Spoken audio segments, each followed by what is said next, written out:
আজকে আমাদের মাননীয় মুখ্য সচিবের নির্দেশে যে প্রত্যেক বুধবার এবং শনিবারে মাস্ক এনফোর্সমেন্ট রেড করা হয়, তারই অঙ্গ হিসাবে আমরা আমাদের খোয়াই ব্লকের একটি টিম আমরা চেবড়ি বাজারের কাছাকাছি এলাকায় আমরা রেড করেছি এবং আমরা 12 জন ব্যক্তিকে পেয়েছি যারা মাস্ক ছাড়া ছিলেন, ওনাদেরকে ফাইন করা হয়েছে এবং সর্বমোট আমাদের আজকে 2400 টাকা ফাইন কালেকশন হয়েছে এবং আমরা এই কর্মসূচি আগামী দিনগুলোতেও চালিয়ে যাব।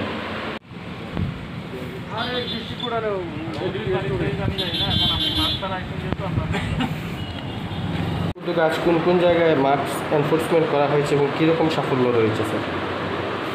আমাদের যে এনফোর্সমেন্ট টিম আছে সেই এনফোর্সমেন্ট টিম খোয়াই মার্কেট এরিয়াতে করেছে। এখানে আমি নিজেও ছিলাম। এছাড়া বলাকা সামনে অহরমোড়া বলাকা ওইখানে একটা টিম আছে, আরেকটা টিম এখানে চেবড়ি রামচন্দ্র ঘাটে একটি টিম করেছে। এছাড়া ব্লকের টিম আছে, ব্লকের টিমও করেছে। প্রতি বুধবার এবং শনিবার দিন করা হয়, স্পেশালভাবে অন্য অন্য দিনও করা হয়। আজকে এইভাবে রেড করা হয়েছে। স্যার, আপনি মহকুমা শাসক হিসাবে কি মনে হয় স্যার, খোয়াইয়ের মানুষ কতটুকু সচেতন? আমরা তো এই ড্রাইভ তো অনেকদিন যাবতই চলছে, আমাদের এনফোর্সমেন্ট ড্রাইভ তো আজকে না, অনেকদিন যাবতই চলছে। যখন থেকে আমরা আদেশ পেয়েছি, খবর পেয়েছি, তো তখন থেকে আমরা স্টার্ট করেছি বিভিন্ন রকম অ্যাওয়ারনেস ড্রাইভ। তারপরে বিভিন্ন কমিটির যে মিটিংগুলি, সেই মিটিংগুলি গতকালকে কেএমসিতে মিটিং ছিল, করোনা মনিটরিং গ্রুপের মিটিং ছিল। এখানে আমাদের এক্স ভাইস চেয়ারম্যান, আমাদের এমএলএ সাহেব, আমাদের অন্যান্য মেম্বার যারা কমিটিতে তারাও ছিল, এসডিপি মহোদয়ও ছিল।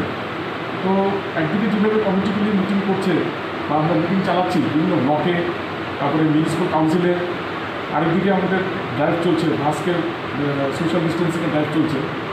তো সিচুয়েশান তো ইমপ্রুভ হচ্ছে। অর্থাৎ পেনাল্টি আগে যেভাবে আমরা ইম্পোজ করতে পারতাম, এখন যদি 85% মানুষের দেখি আমরা তারা ইউজ করে, 85% উপরে তারা মাস্ক ইউজ করে বা সোশ্যাল ডিস্টেন্সিং মানে। স্যার, কী মনে হয় মানুষ সচেতন বলেই কি খোয়াইতে যে আক্রান্তর সংখ্যা এটা কম? আপনি মহকুমা শাসক হিসেবে কী মনে করেন স্যার? আমরা তো আমাদের চেষ্টা করে যাচ্ছি, স্বাস্থ্য দপ্তর চেষ্টা করছি কিনা।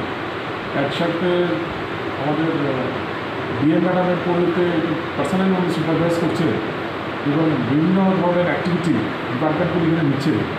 তো এইসব মানে এনফোর্সমেন্ট ড্রাইভ, এসব সার্ভিলেন্স আছে বলেই আমার মনে হয় আমরা যে পজিশনে আছি সেই পজিশনে মানে ওই কারণেই আমরা আছি। আরও ফার্দার ইম্প্রুভমেন্ট হওয়ার চেষ্টা আছে, ডেফিনেটলি সামনে তোমার আরও ইম্প্রুভ হবে। ধন্যবাদ।